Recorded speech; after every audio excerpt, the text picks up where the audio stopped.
On behalf of Jefferson Madison Regional Library, welcome to the virtual program at the Common Table, Food, People, Place. Thank you so much for joining us this evening, and please do remember to keep checking jmrl.org for a complete and frequently updated schedule of virtual programs for all ages. This Thursday evening, celebrate LGBTQ Pride at our virtual film discussion of the Lavender Scare. Details and registration available at jmrl.org.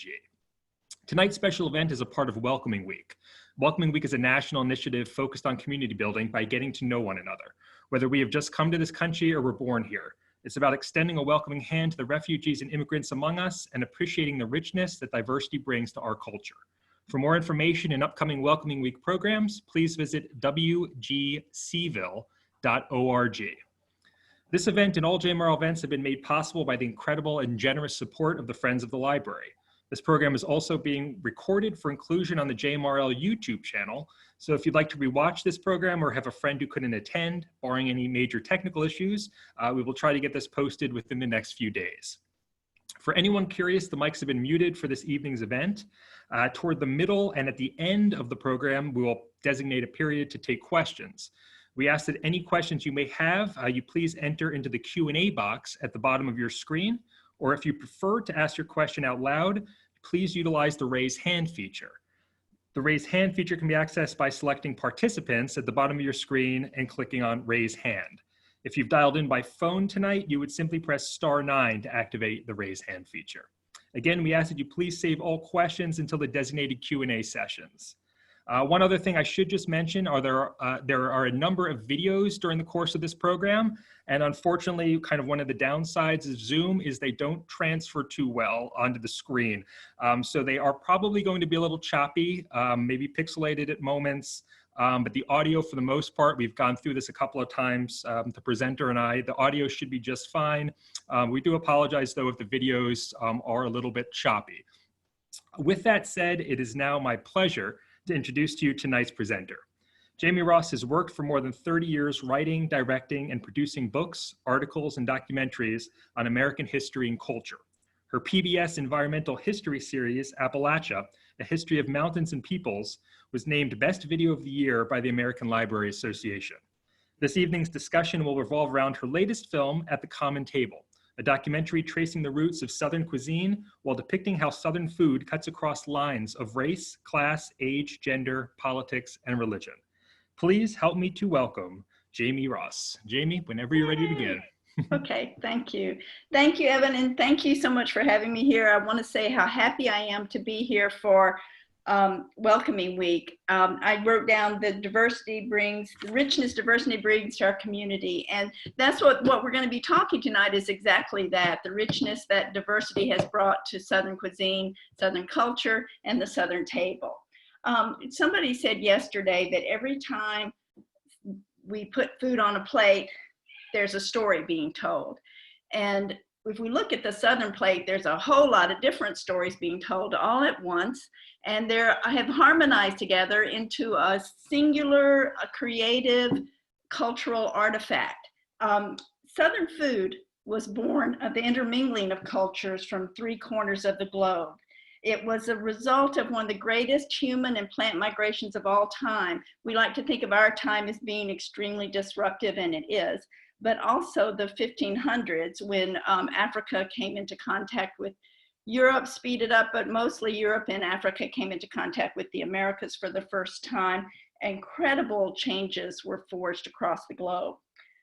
The stories on the Southern plate are stories that run the gamut. They're about migration, loss, connection, survival, and I think most of all about ingenuity and generosity. And we will talk about that as we go along through the presentation. Let's see, let's do this. The story is also food. Well, why food? Let's talk about why food. Food reminds us of who we are and where we come from. Many of us, when we get homesick or when we're lonesome, we will cook a favorite dish to comfort ourselves or to remind us of a place we once used to live or felt at home. And food has this incredible power to connect our hearts to one another. And when we want to commune with people before pandemic stopped everything. It's one of the great things to be able to eat at table with people. It's one of the things we all miss most during these times of being shut in. Also, one thing I learned with my last film was that food can tell us a story. It can give us access to stories that otherwise kind of stay hidden in the background. And in this particular case, it's the story of working people in the South. Because the food of the common table, the food that's on the Southern plate, is a food that was created and forged by the working people of the South. And when I say working people of the South, I mean the unwilling African immigrants who were enslaved for labor, the Native Americans who were dispossessed and also at times enslaved as laborers, and also a group that we don't talk about much, white landless Southerners who worked as laborers in a plantation economy. The plantation economy we're going to be talking about is not this plantation economy, but rather we're going to be talking about what went on in the cabins and the fields.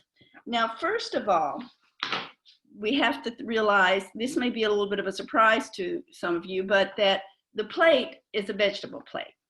Now, I know barbecue and fried chicken get a lot more press, but vegetables are the heart of Southern cuisine and the true story of Southern cuisine. For much of the South's history, vegetables were what provided its people sustenance. Vegetables were what allowed people to survive. Meat was something used for seasoning, or it was a luxury reserved for celebrations, for Sunday dinners. It wasn't something sometimes people only saw in quantity at holidays like Christmas. But meat, and that's not different from most historic cuisines across the globe. Most historic cuisines have tended to rely on vegetables. Now, thanks to these three cultures coming together, the vegetables that the South had to rely on were numerous. So let's look at some of these. Now this, let me see if I can move my little self. Anyway, well, actually it's not that important. These are two menus from, by the way, I should say, I hope you've all had dinner, because I've got a collection of pictures from vegetable plates I've eaten across the South that I want to use to demonstrate. Now, these are two menus from two places about 100 miles apart in Alabama. The one on the left is an African-American owned, primary African-American clientele called the Davis Cafe. The one on the right is a shrine to Bear Bryant in Alabama. You go in, there's Bear Bryant pictures all over the walls, and it's a white-owned establishment, and the clientele is pretty mixed, but predominantly white people. So, but let's look at the vegetables here just to give you and this is just a typical daily lunch, okay? And so on the left, on the Davis, we've got rice and gravy, butter peas. You may ask what butter peas are. We'll see those in a minute. They're kind of a cross between a lima bean and a field pea. Cabbage, fresh okra, corn, and tomatoes. String beans, rutabagas, carrot and raisin salad, squash, sliced tomatoes. You go look at the other side, and I swear it looks like they were written almost by the same person, or at least they went to handwriting school together.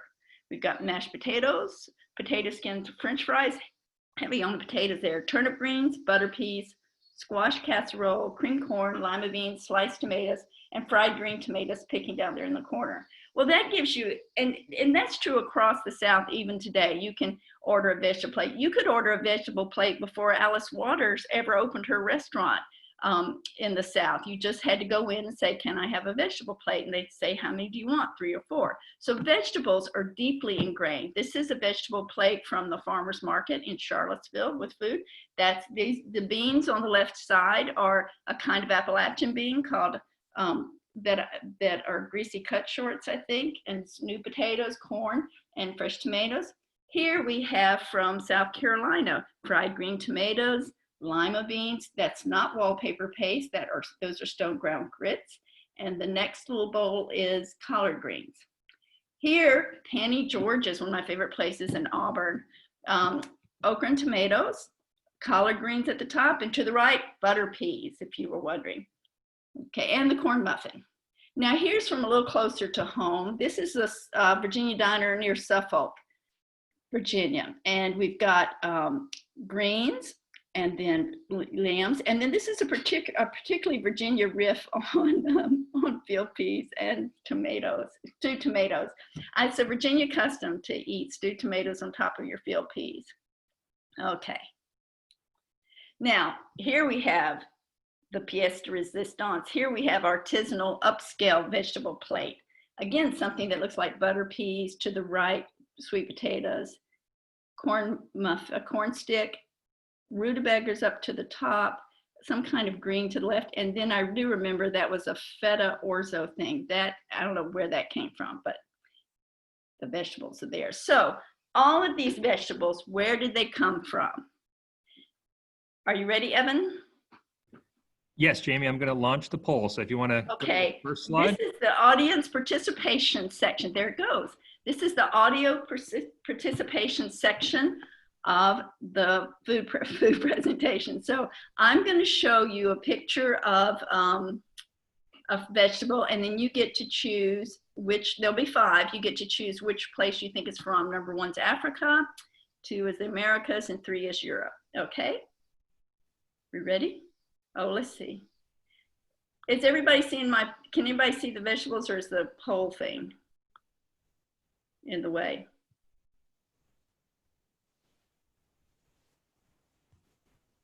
The poll can be slid across the screen too if it's blocking the vegetables. It is on in my screen. Is it blocking them on yours? Nope, I've got it. I've got the poll to the side, so. Oh, okay. All right, that's okay then. Let's go. Let's start it then. Number 1 is okra. Are people voting? I think at the very end, after the 5th one, it'll all show. Okay. Yeah. Okay. Number 2, tomatoes. Where do they come from? Africa, Americas, or Europe? Number 3, collard greens. Africa, America, or Europe? Number 4, eggplant. Africa, America, or Europe? And finally, our 5th and final one, sweet potatoes. Africa, America, and Europe. Oh, I love this poll. It's really cool.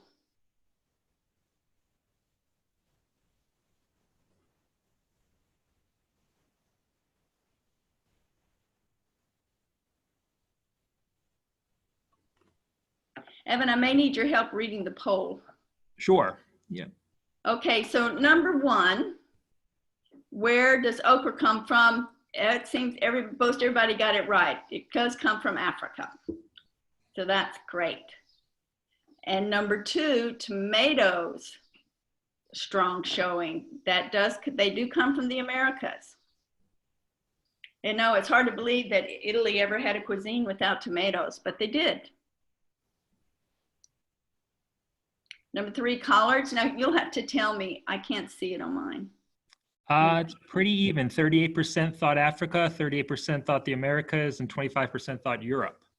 It actually is Europe. They were born on the, their site of origin is along the North Mediterranean. So surprising, huh?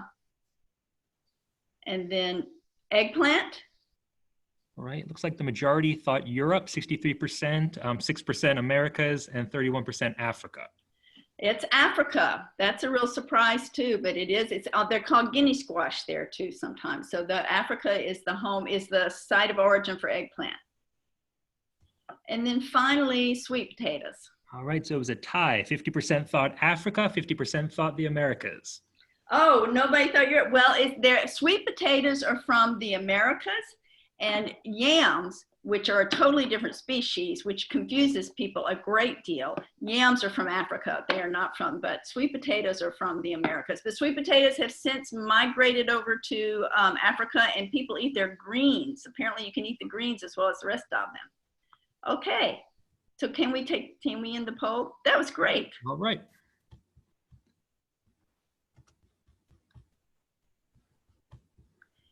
How do I get the poll off my screen? Yeah, I'm going to try to remove that there. Okay.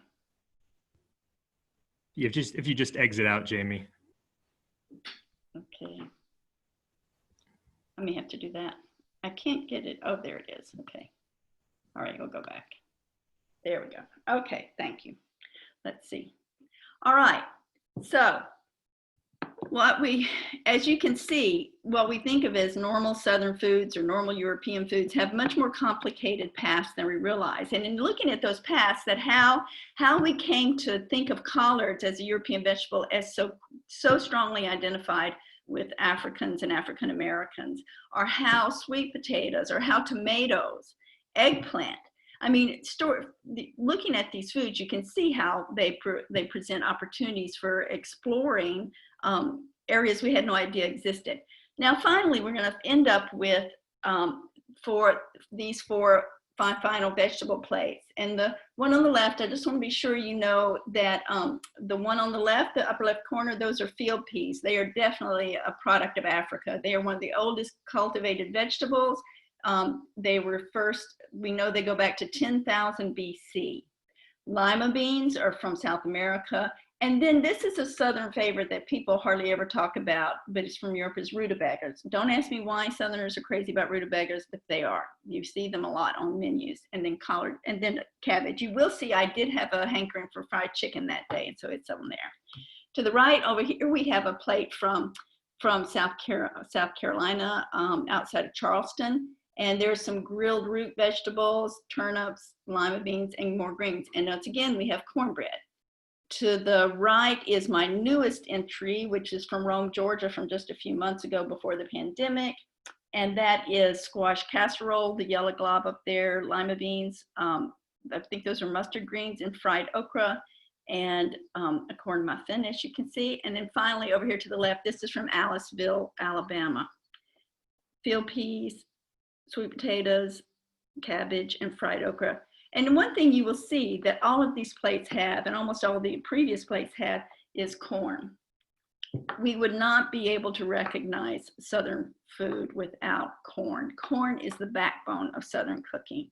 Not only does it make cornbread, it's grits, it's hominy, it's the multitudinous varieties of cornbread. The Indians had 80 different recipes for cornbread. We at least have, you know, there's Johnny cake, hoe cake, ash cake, fried hot water cornbread, and baked cornbread and corn muffins are the most normal thing. And of course, where did we get corn? Corn came from Native Americans. Believe it or not, there are still, I think we're more aware of this than we were even 5 years ago. I think just regular folks are. There are well over 200 self-identifying tribal communities in the American South, and maybe more. There's a remnant of what once was there, but they are our region's first immigrants, of course. They came over the landmass of the Bering Strait near Alaska, and over time settled both continents. They have been in the Southeast for thousands and thousands of years, developing complicated relationships with each other and with the landscape. Part of that was the birth of corn.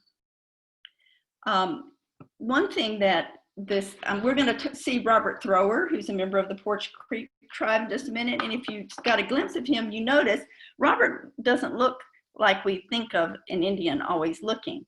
And one of the curators at the Smithsonian Museum of the American Indians said recently that Indians were everywhere, but people didn't see them. They were like wallpaper, just people didn't notice them. And I think one reason we don't notice them in the South is they were some of the first groups to come into contact with Europeans and intermarried very early. And so they don't always look like we think Western Indians look, like the Navajo. At the same time, there are Indians in the South, the Choctaw, the Cherokee, who have maintained fairly intact communities and do look much more like we think of an Indian. So there's all kinds of Indians across the South with their corn traditions and with their food traditions. And we're going to meet a couple of them. We're going to start with Robert Thrower. One of the surprising things about Native Americans to me has been that how much they identify themselves as Southerners. And it's not a political identification, it's a cultural identification. It's a enjoying place in the outdoors and the heat and the food. And so it's, so Robert will speak to that. We'll see Robert, this is a short clip. I hope this works works a little more smoothly than it has in trials, but we will give it a go. Okay, here we go.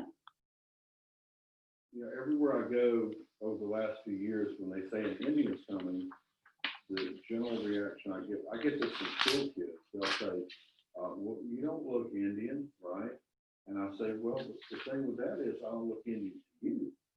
I said, you have this view in your head of what an Indian's supposed to look like. That they're supposed to have this long black hair, straight black hair, and dark eyes, and high cheekbones, and darker skin. And back years and years ago, yeah, a lot of us would have had that kind of appearance. But the reason we look the way we do is because of intermarriage that started happening back in the 1700s when deerskin trade. Andrew Jackson didn't finish his job. We survived, you know.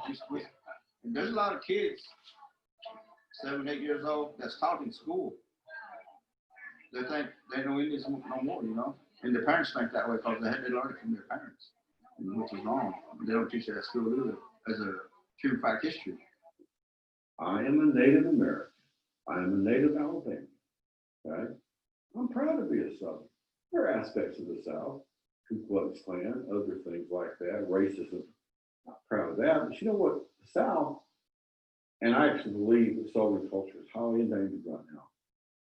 But it's funny, when you think of the South, isn't it odd? This ties right back in your comment. There's two things that immediately come to mind when you think about the South: hospitality and food. Okay.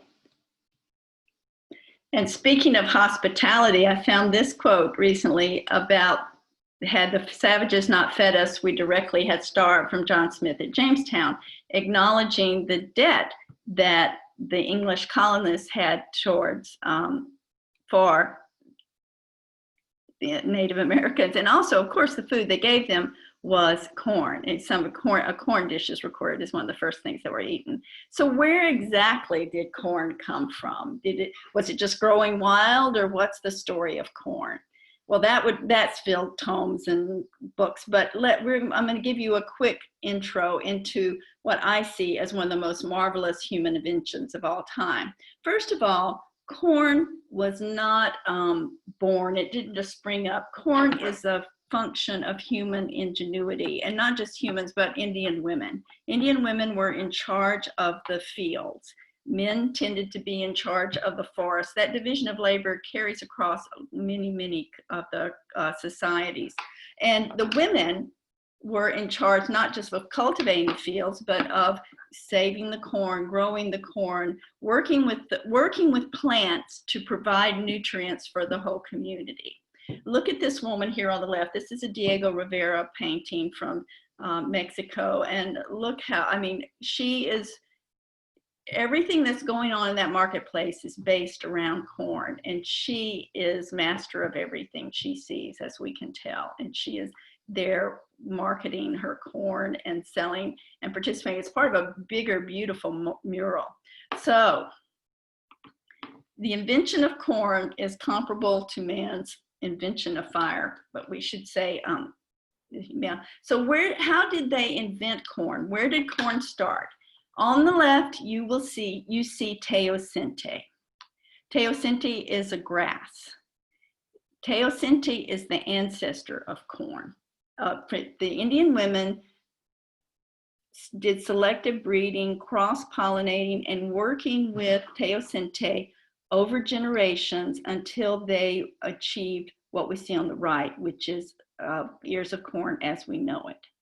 Now, in the 19th century, when they were trying to trace the history of corn and didn't have quite sophisticated tools, they totally dismissed teosinte as an ancestor because, as you can see, it looks like such an unlikely candidate. It's so different from the end result corn plant.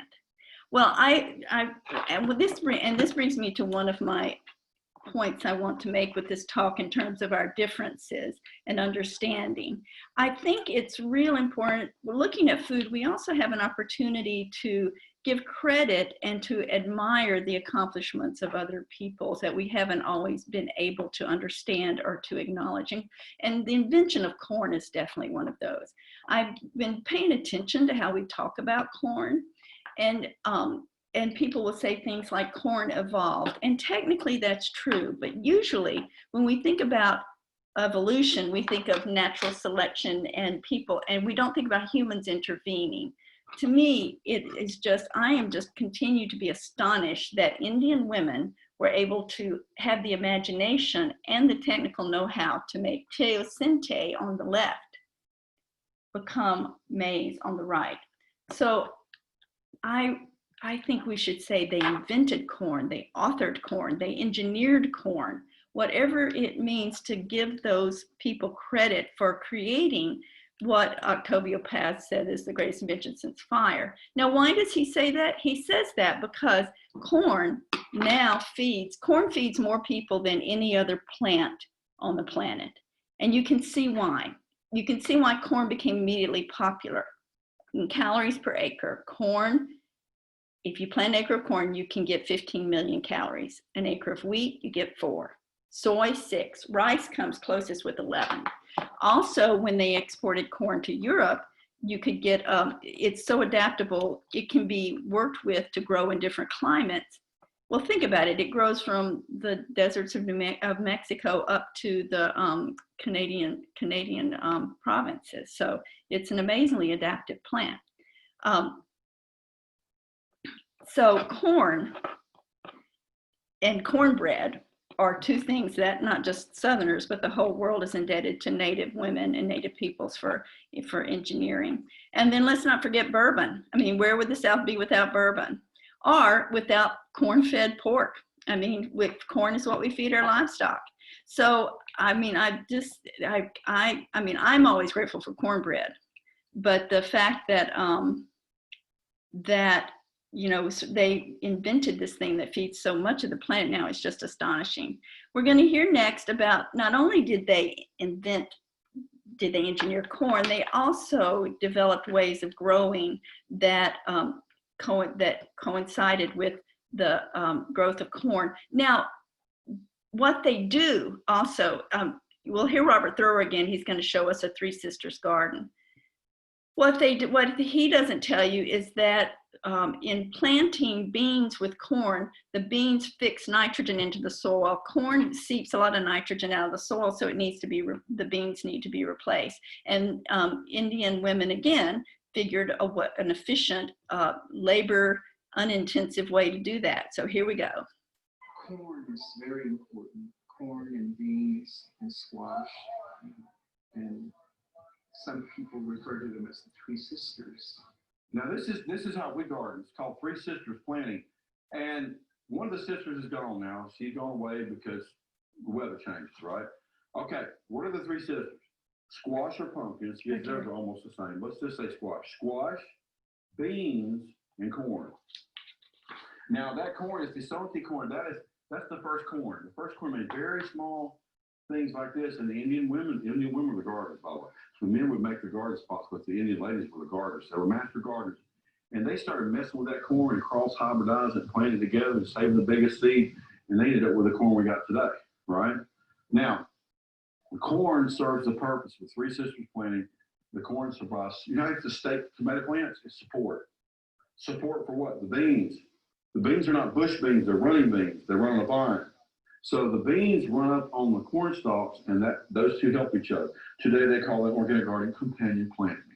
We called it gardening, right? What purpose did the squash or pumpkin serve? You know when you mulch your stuff, you put leaves around it to keep it cool and moist. That's what that does. It stays nice and cool and wet and moist up under there because of those leaves, right? So that's pretty cool how that works. Cornbread we have in abundance. Modern white people make 1 or 2 types of cornbread. We hit 30 or 40. Okay. Oops. Corn Here is, if you want to see a Three Sisters garden, this one is from the Frontier Museum out in Stanton. And you can, looking at it, I've talked with people a great deal about Three Sisters gardening. If you look at it, you can understand if you were coming to this country the first time and came upon this group of plants, how you might not see it as a vegetable garden if you're used to row cropping. And that's exactly, even Jefferson, who was so enamored of plants and botany, he did not recognize the agricultural genius of native peoples. But when we look at, we always kind of have this picture of native peoples as hunters and gatherers, as though they're just wandering in the woods looking for things to eat. And yet this picture from 1705 from Robert Beverly shows us that the British folks did understand that what we have here is a very settled community and village. So Indians were very accomplished agriculturalists, but they got in the way of the English a little bit, no matter how settled they were. The English needed labor for their big plantations. When they came, they found the Native Americans with their corn and with their communities, and they were looking for portable wealth, did not find it, but then they decided they were going to try to make it agriculturally. So most of the people who came to the American South were looking to make money on big monocrops. And ironically, of course, they were successful with an Indian plant, tobacco. So Indian agriculture, this whole country had its beginnings based on Indian agriculture. What also happened when people came over was something we call the Colombian Exchange. That's how we get all these wild mixing of vegetables from all over the planet.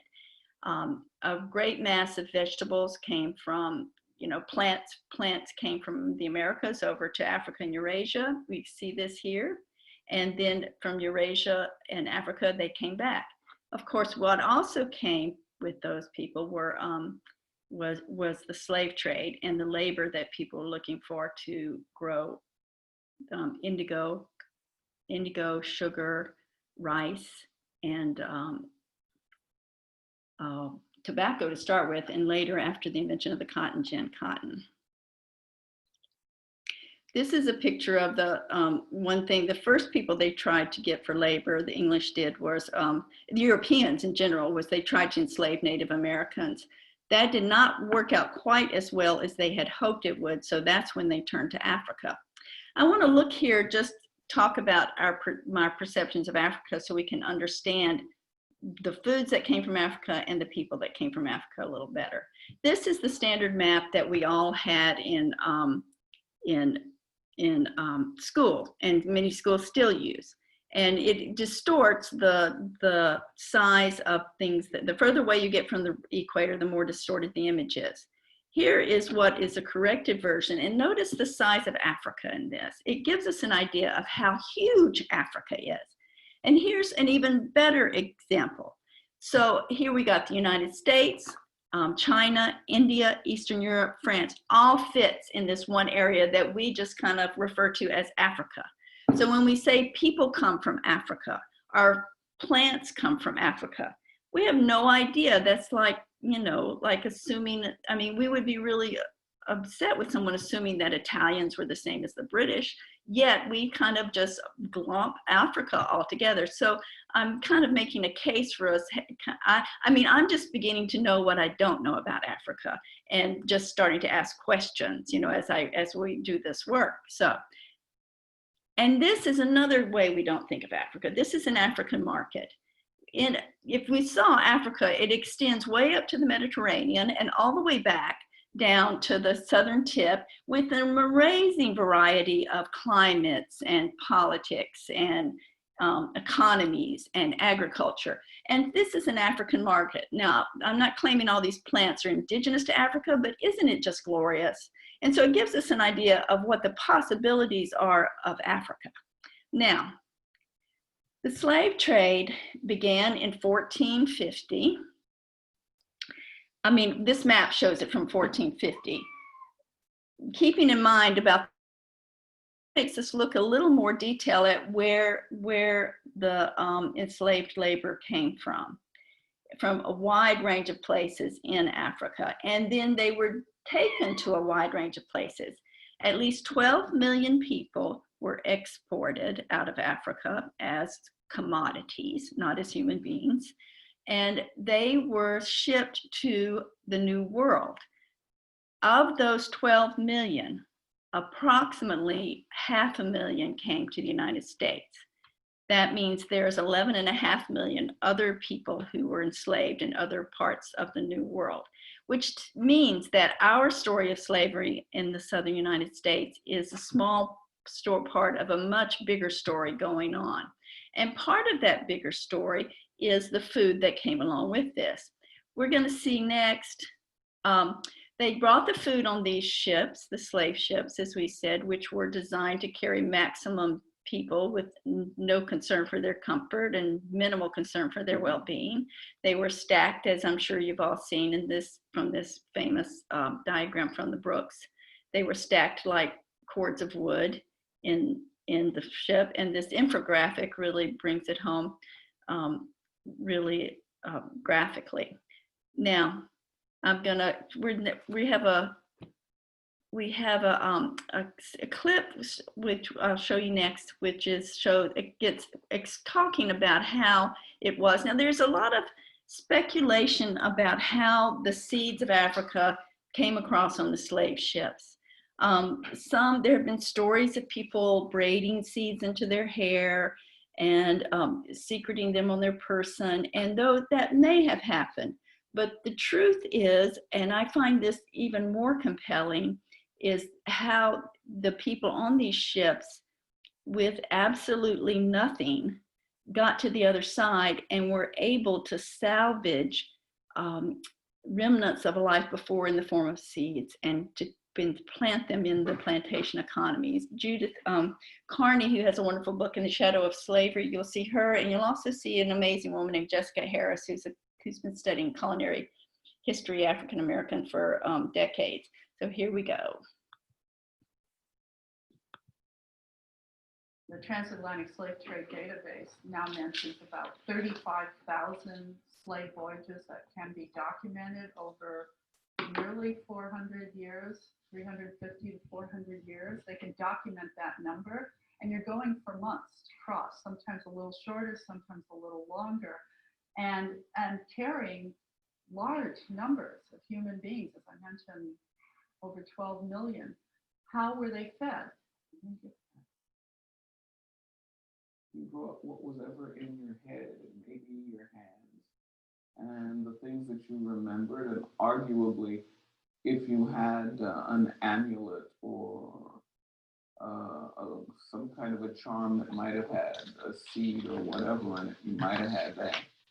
But no, there was no packing, nothing to bring. How can you bring anything if you get on that vessel naked and in chains? If you are lucky enough, you may have a piece of cloth around your waist. How can you smuggle anything into the vessel? They say that they did hide some grains or some kind of seeds in the hair or whatever. You know, we Africans, we don't even have a lot of hair, you see, on our heads. It is just because, you know, the slave traders also put African food into those vessels. That's how the African seeds got over here. We have, you know, we mentioned the rice that was intentionally intended to be developed. We have black-eyed peas, watermelons, okra. Lest we forget okra. Okra, you know, yams, and other things. Slavers knew when the harvest seasons were. They knew what peoples would eat from varying different areas. So they knew if they were bringing on a load of enslaved Africans from a rice growing area, they would have some rice on board, because those folks might not necessarily eat yams or corn. And equally, people who were from yam growing regions might not eat rice. And so you had, I mean, it was economic. You had to keep people at least enough alive so that they would survive the voyage. That was economically sound. It was an economic proposition. That's the thing that's scariest about it. This is what I mean by the diaspora being not only of people, but also of crops that came from the African continent.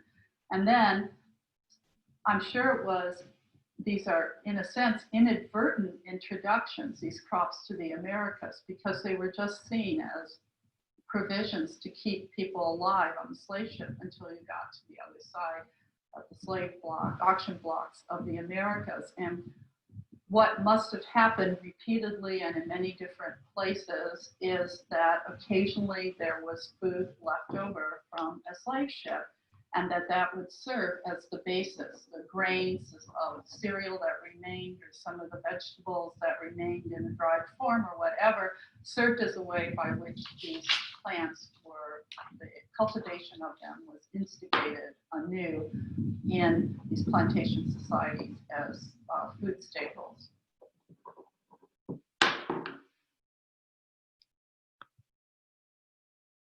So that's the way African seeds, the slave ship becomes this weird conduit for getting the foods that we enjoy that I showed you at the beginning on the southern table. The question then is, once they got here, how did they get from the ship into the fields of the American South? One way that people think that happened is in the gardens around slave dwellings, around cabins. And this is one from Botetourt County. Here's a picture of a public history garden of greens growing. You can see collards in the back left. And I think these look like, I don't know, maybe turnips in the front. Let's see. Cabins. This is a cabin and with its little garden in the middle of downtown Atlanta. It's a wonderful Atlanta Public History Museum. And there's a fence growing in and another cabin. Let's see. Let's see if we can. Yeah. All right. The next, what you're going to see next is one of the things that the gardens, the cabins show for us they illustrate is the amazing ingenuity and adaptivity of people. Now, just as we saw the beans with the three sisters growing up, Indians very quickly adopted field peas because field peas also vine, but they also grow faster and they withstand drought and other things. So quickly in the Deep South, field peas replaced beans in Indian gardens. In this South, which we also see that with Africans with collard greens. Collards were a European vegetable. They came over with European colonists. And Ibrahim Seck, who you saw, the historian from Whitney Plantation, he talks about how excited both Africans and Indians were greens eaters. And he talks about how excited Africans must have been to see collards, because collards were very similar to a green they loved in Africa. So Africans then took the greens, chopped them and seasoned them and made them into the iconic dish we know as Southern collard greens. So they're a wonderful example of adaptation and ingenuity. The slave cabin itself, how these gardens worked, that we have, you're going to see the next clip, you're going to see Lenny Sorensen, who is a local historian who worked at Monticello, and who now does cooking history and has cooking history dinners outside of town. And she is a wonderful expert in talking about this.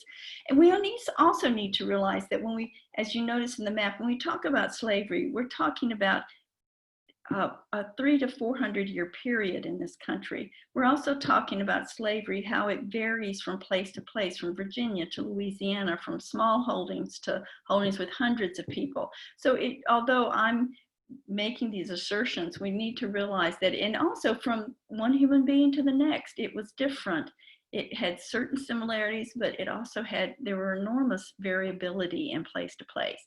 With that said, let's listen to them.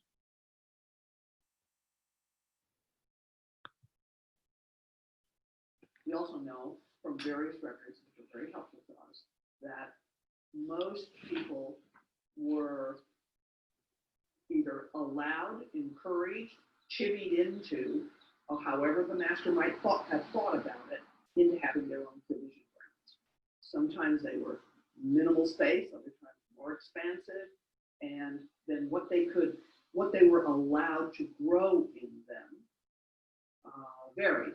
It gives you this sort of rich way of thinking how these little spaces allowed them, these little plots that they could gain access to grow whatever they wanted, really became, again, sources of creativity, of experimentation with plants, of exchange of varieties of things that they might like, a pepper here, or a tomato plant there, or an okra, or what have you. And that these were really conduits by which African plants appear physically in these small little spaces and places on plantation economies, but how central that was for thinking about ways in which they could endure and survive enslavement. They know all this stuff, and they bring to it then, how can they find a way to have that patch of garden that they can maintain along with all the other work demands that they have no control over. How can they set that up? Well, I would argue that this is where we see the survival brilliance of the African American community under slavery. Yeah, they had little garden around the cabins, but I guess just like that's something also I see in Africa. Around the villages, near to the dwellings, the women always had the little gardens, raising mostly garden crops ready to go into the pot. You know, they're not just blank tabula rasa, waiting for the overseer to tell them what to do today. You know, they're fully part. They know, they're agriculturalists. They know when you have to plant for this and that to get the so-and-so. You may have a garden like this one over there. You grow your own greens and things like that. You grow okra, you grow black eyed peas to improve your diet. Even if the body eventually get tamed, you know, that doesn't mean the end of resistance. You can release your soul. The master can tame this flesh, but he cannot tame this.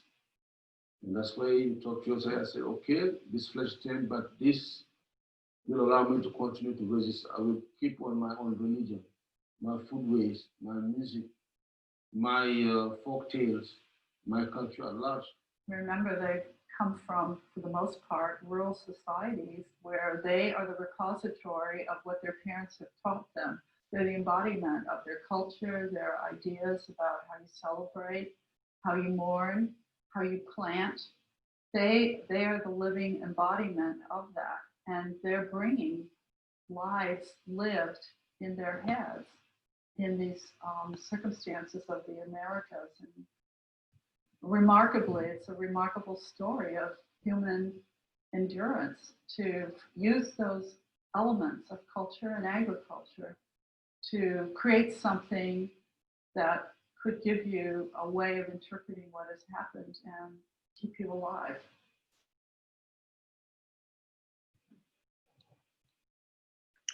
So, incredibly powerful statement of what we have on the Southern Plate then. We have a story of resistance and creativity that, you know, defies imagination in some ways. I love this description of gardens as little spaces of resistance and creativity. Any gardener, I think all of us as gardeners understand that little piece of dirt as a refuge, but in what a powerful way it is to think about in the enslaved communities. The question is then, that always has plagued me is, so we've got, I understand and I can follow the slave ship, the provisions going into getting into the cabins, but I don't, well, the question remains then, how did these foods become something that everybody in the culture eats?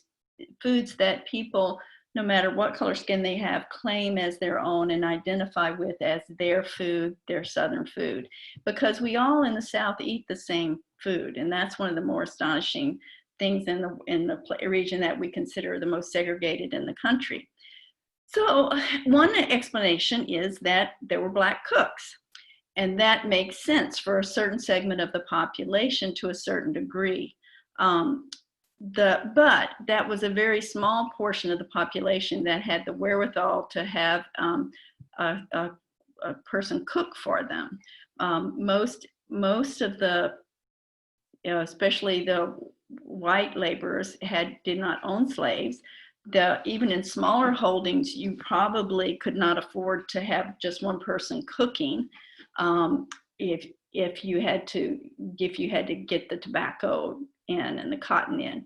So that may be an explanation for some, but it doesn't explain how it percolated through all the classes of people so quickly. And I also wonder if there's not, wouldn't have been some resistance from white landowners to eating the food of barbarians, which is what the initial resistance to eating corn was. I didn't mention that, but there was initial resistance from Europeans to eat corn because they were afraid if they ate corn, they were going to turn into Indians or something like that, because they really believed the power of food to transform culture. So, and also just the whole thing, I'm not sure that people, I have some real questions about how much, there's no doubt that Black cooks exerted enormous influence on especially on more refined cooking. But so if that accounts for some of it but not all of it, then what is an explanation? Well, I would argue, and some people have argued that these foods bumping up to each other on the plate are an example, the quick example of a level of mixing and communication and community, being in community with one another that we haven't much explored or talked about. So how do peas get from Africa to, if you look at this scene on the right, these are all different varieties of field peas on a table at a home in Charleston. How do Collards get from a medieval garden, which is what this picture is, to be an icon of soul food? And as we said, there probably was just a whole lot more mixing going on. This is a painting of a kitchen ball and in White Sulphur Springs. And I love the ambiguity of the characters in here. I mean, it's hard to say. They could all be African American, but they might not. Anyway, it's a wonderful kind of puzzling and interesting, rich picture. So I asked several people about this question, and here we have Jessica Harris talking again, and we'll see Michael Tweedy, I think, for the first time too. One of the things that we have to think about in the South is that in certain ways it is not a traditional culture, in that it is a product of a disruptive moment in the early modern period when very different cultures are mashed together and they have to synthesize a set of things which they're going to eat. And the Europeans are growing in a landscape which is completely different from the landscape of Northern Europe. The African Americans are dealing with plants like the sweet potato, which are different from the yams that they grew in West Africa, which are different species. And the collards, which come from Europe, are different from the amaranth, which they had in their greens, or the callaloo. So you have a world of substitutions and surmises, and sometimes just free fancy, And I think one of the things you have to think about is, okay, So you have these indentured servants from Europe and these enslaved Black folks and free people of color. What's going on? Well, of course, they're mixing and matching culture. And what's very unique about this, we tend to only focus on the aristocratic experience in the South, the patrician experience. But the reality is that most people didn't have that experience. But the ironic, the kind of the weird part about it, it's not ironic, the weird part about it is the majority of enslaved Africans are with the patricians, right? In the big enough chunks. Because if they weren't, we could never develop a culture. And then the rest are sprinkled throughout these small holdings. Well, in these small holdings, you have no choice but to work alongside the person who enslaves you. And you have no choice in the larger holdings with indentured people and single mixing to live in the same dwelling. There was no white dwelling and no Black dwelling. They don't tell you that part. Yeah. 17th century, you barely just got up that one dwelling because it was so much work. You had to go back to that tobacco, back to that rice. You didn't have time for, making the white and the colored cabin. They didn't happen, they didn't go down that way. So that when you begin to look at that, you begin to, in some way, start to think about who was there, who was cooking, who was eating with whom. Ronnie Lundy and I, years and years and years ago, cooked fried green tomatoes together and discovered, to our delight and absolute glee, that we pretty much did both of us did them the same way. But I mean, it's that shared table also. It's that way that so many people had neighbors, had friends, had people with whom they were in one form of fellowship or another, would have an influence on how each side of the equation cooked. And so, sometimes you might not want your daughter to marry him. You might not want to go to church with him, but you might want to eat with, or eat what they cook. You might not want to eat with them. So that all of those things are things that we don't talk about an awful lot. Okay. I want to close with this. This is one of my favorite pictures. This is a picture of a market and a farmer and his wife. And I love looking at it and figuring out how all these vegetables came to be where they are. You've got some of everything there. And just like the plates we looked at before, they're all slapdash. You got sweet potatoes next to regular potatoes, next to corn, next to turnips up on the back, looks like parsnips, what they call simlings, those little rickrack looking squashes.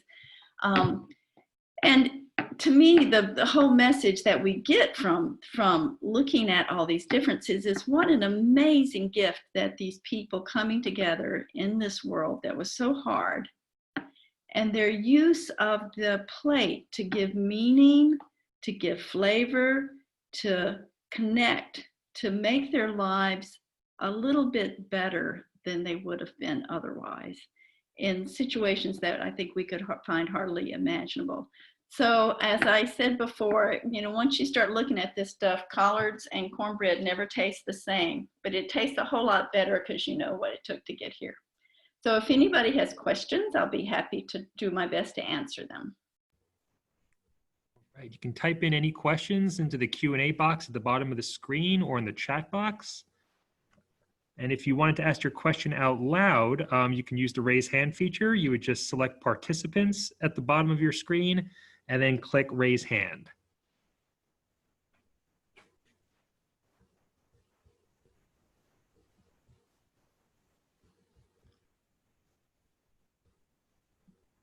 I think we've got a question here, Jamie. Okay. Do you have a favorite Southern cookbook? It's probably hard to choose. That is a great question. I actually do have a favorite Southern cookbook, I would say. And it's a funny cookbook, but it's a wonderful, and it's one from Virginia that the Episcopal Diocese put together in the 1950s.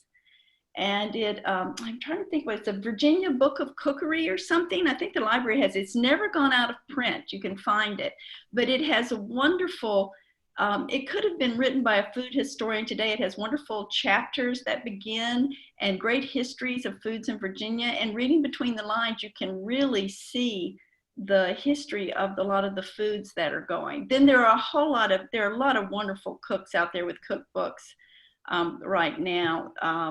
I'm trying to think of who Ronnie Lundy, who Jessica Harris just mentioned. Her book on Appalachian cookery is really wonderful.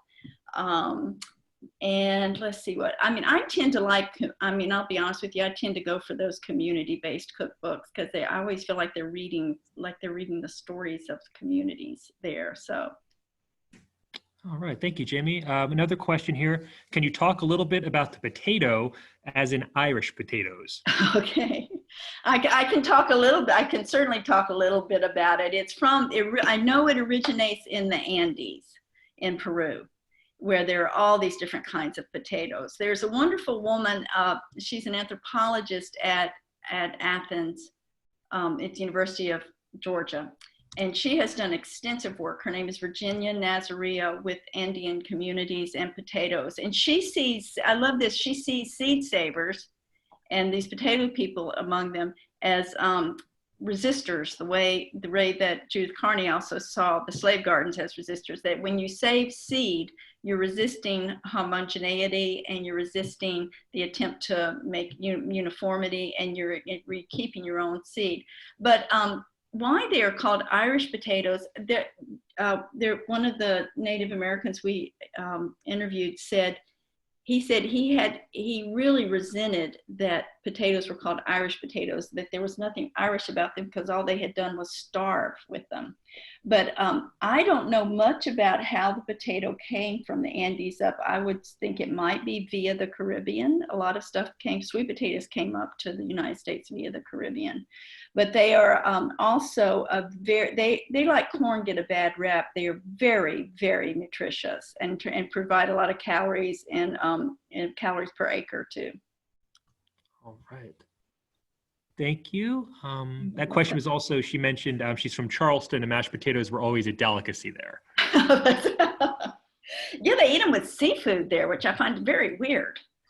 Yeah. So another question here, Jamie. So who brought collards to the Americas and around what time period? Well, actually, there is a gentleman, Ed Davis, who's an advisor of the film. We also interview here. He's over at Emory and Henry, who literally wrote the book on collards. I recommend it. It's called Collards, A History or something.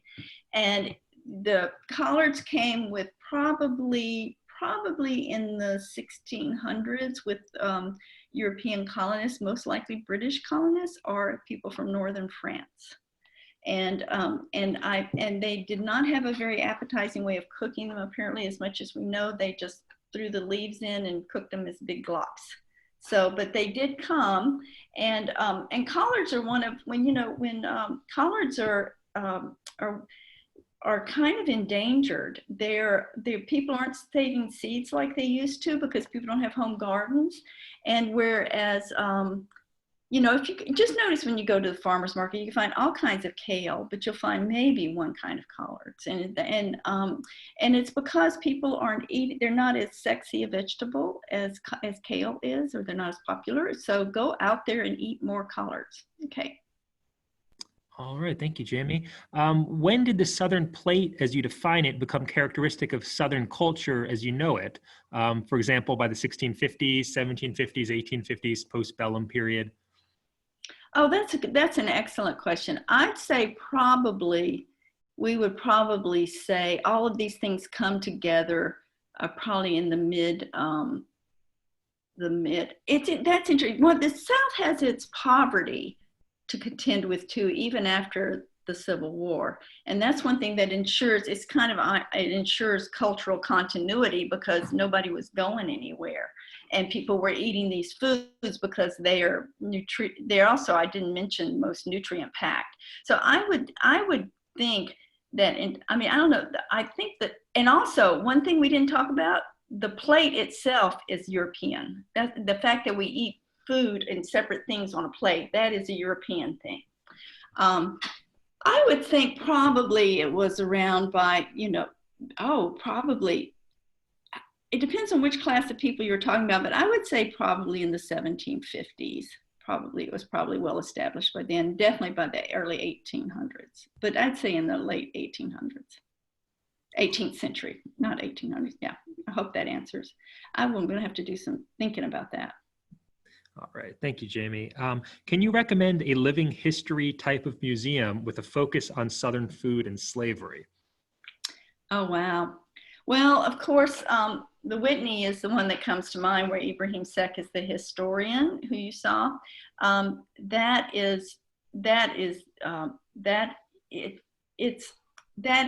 a memorial to slavery. But while I was there, we filmed multiple guides, and they all talk about food. It's really interesting. The food isn't focused on. The museum isn't focused on food, but you get definitely a dose of it, and you definitely get a picture of enslavement that you don't very many other places. In terms of other places, I think a lot of places are doing a lot better job, like even Williamsburg is doing more talking. If you look on Michael Tweedy's website and see where he's appearing, no one's doing a real intensive, thorough thing, but everybody's working on like renovating the cabins and trying to plant gardens that are in keeping with it, which is really a great, having grown up in the South and having had my share of mint juleps on the front porch tours, which are really maddening. It's really nice to see people trying to not just show the horror of slavery, which is important, but also to show the accomplishments of these people under the most dire conditions. So there. All right, wonderful. Next question. I love your pictures of the plates of food from your travels. Do you find any differences in the preparation of vegetables based upon region? For example, adding sugar to cornbread. Oh, that's such a great question. There was somebody wrote a big article about sugar being a racial thing. It is not a racial thing. There are white people that put sugar in their cornbread, and there are Black people that put sugar in their cornbread. And I think the regional differences would not be like between North Carolina and Florida, but would be between Eastern North Carolina and Western. That you do see regional differences that way. Like that thing of putting those stewed tomatoes on the black-eyed peas. There is also, I think, a line that runs across the South, and I call it the field pea bean line, because towards the South, people really, really love peas, and I often save seeds. They have their favorite peas. So, there are dozens of varieties of field peas, not nearly as many as there used to be, but there still are. They're much loved. Lady peas, rice peas, cream peas, crowder peas. And then north of that, in the Appalachian Mountains, especially in the upcountry South, people love beans, and that's a survival of the Native American culture. Bill Best at Berea has cataloged over 752, I think, different varieties of green beans that people grow, and that families save and that. Corn. But finally, the one I would talk about is greens. People do vary by. It's very interesting. People do vary from place to place what their green preference is. Not so much in how they cook them, but like in some places people love collards, in other places people prefer mustards, in some places people prefer a mix, some places people like turnip greens. So it's so interesting, these like little distinctions. Cornbread, you're right, is everywhere. Most places it's not sweet, but occasionally you do find people who and then some people put a little bit in it to brown it. That's what they say. So I hope that's a little bit of an answer. All right, thank you, Jamie. I think we have a couple more here. The final painting you show of a woman and her husband, I think the one we're talking about on the screen, with all of what they were selling. Can you identify the painting, who did it, and where is the scene? Oh, I don't. I can identify who did it. I can't right now because I can't get to my stuff, but I could send it to you. And yeah, I'm not sure where it is. I don't know whether it's Charleston. I found it it was in a gallery in Charleston, so I would assume it was probably South Carolina somewhere. But if you send me an email, I will definitely, it'll be fun for me to track that down. All right, great. Here's a question that just came in. This is interesting because the South is also known for poverty and for bad health, nutritional deficiencies, and obesity and lifestyle diseases. Can you talk a little bit about the tension between the cuisine that's killing us and the revival of the cuisine that you're celebrating? Yes. Okay. I will be happy. That is something I have thought of, that I have thought a lot and talked. A lot of us talk about that a great deal. One thing that's gotten a bad rap in the South is that, I mean, first of all, we love sugar and we love fats. I mean, I'm just going to come out and say that. That's really true. But we are a region, the poorest region in the country, have stayed that way. And that's a whole nother discussion as to why that is. But one thing I've noticed in driving through also is that people do not have gardens the way they used to. People are not eating this traditional diet. If they did, they'd be much healthier. And people say, oh, well, I'm not putting pork in my collard greens. It's not the pork that's killing you that's in the collard greens. It's the hydrogenated fats that the fried chicken you picked up at the corner is on. And the sad truth is that fast food is the only food some people can afford. They're working 2 jobs. They can't have a garden. One of the the food that we talked about today that's another fringe. It is extremely healthy food. And if you use a little pork to season it, that's not what's killing you. What's killing us is that we're eating, we're eating too much fast food. We're eating too much fried food. We're not eating predominantly vegetables. If we did, we'd be a whole lot healthier. So this is a cuisine that enabled us to survive and could enable us to survive again if we would, turn back to it. So no, there's definitely a tension there, but it's not cheap. I mean, and there's another thing. This is not cuisine that works for the market. Many of these foods are best right out of the garden. We used to call it, I think I said, eating out of the garden when I was growing up. We didn't call it eating vegetables or eating vegetarian. We just ate out of the garden the whole seasons of the year. And, but people can't do that anymore because they can't afford it. And to buy it at the farmer's market is just, it's prohibitive because it costs a lot of money to raise food. So people, we don't pay people enough for the work they do. And we're not, one thing I do hope to do with this film is a kind of a campaign for, eating healthy, eating the past, because I think if people did eat these traditional vegetables, we'd all be a lot better off. Yeah, so. All right, Jamie, if you have time for one more question, we just got one in. Sure. Was the previous painting you showed from White Sulphur Springs is the question? Yes, yes. And I think that's available. I don't know if Jerry's out there, Jerry Handler's out there. That I got that from, there's a wonderful website of images, and I never can get the name right, images of slavery or something. Anyway, I can also put that up for people because it has that painting and just lots of other wonderful, rich images of contemporary, not looking back, but contemporary artists doing images of the time. I think somebody just punched it in, www.slaveryimages.org. Yeah, there you go. Thank you very much for sharing that. Yes, great. Those are great questions. A great audience. All right. Oop, we might have. One more. Ooh, Jerry. Thank you, Jerry. Yes. All right, great. Well, then I think that's it, Jamie. Thank you so much. All right. Wonderful. Everybody stay Thank you, safe. everybody, for attending. Please visit jmrl.org for upcoming virtual events, and please visit wgcville.org for some upcoming Welcoming Week programs too. All right, thank you all so much for attending. Hope everybody has a wonderful evening. Okay, and thank you. Again, Jamie, thank you so much. All right, bye-bye. Bye-bye.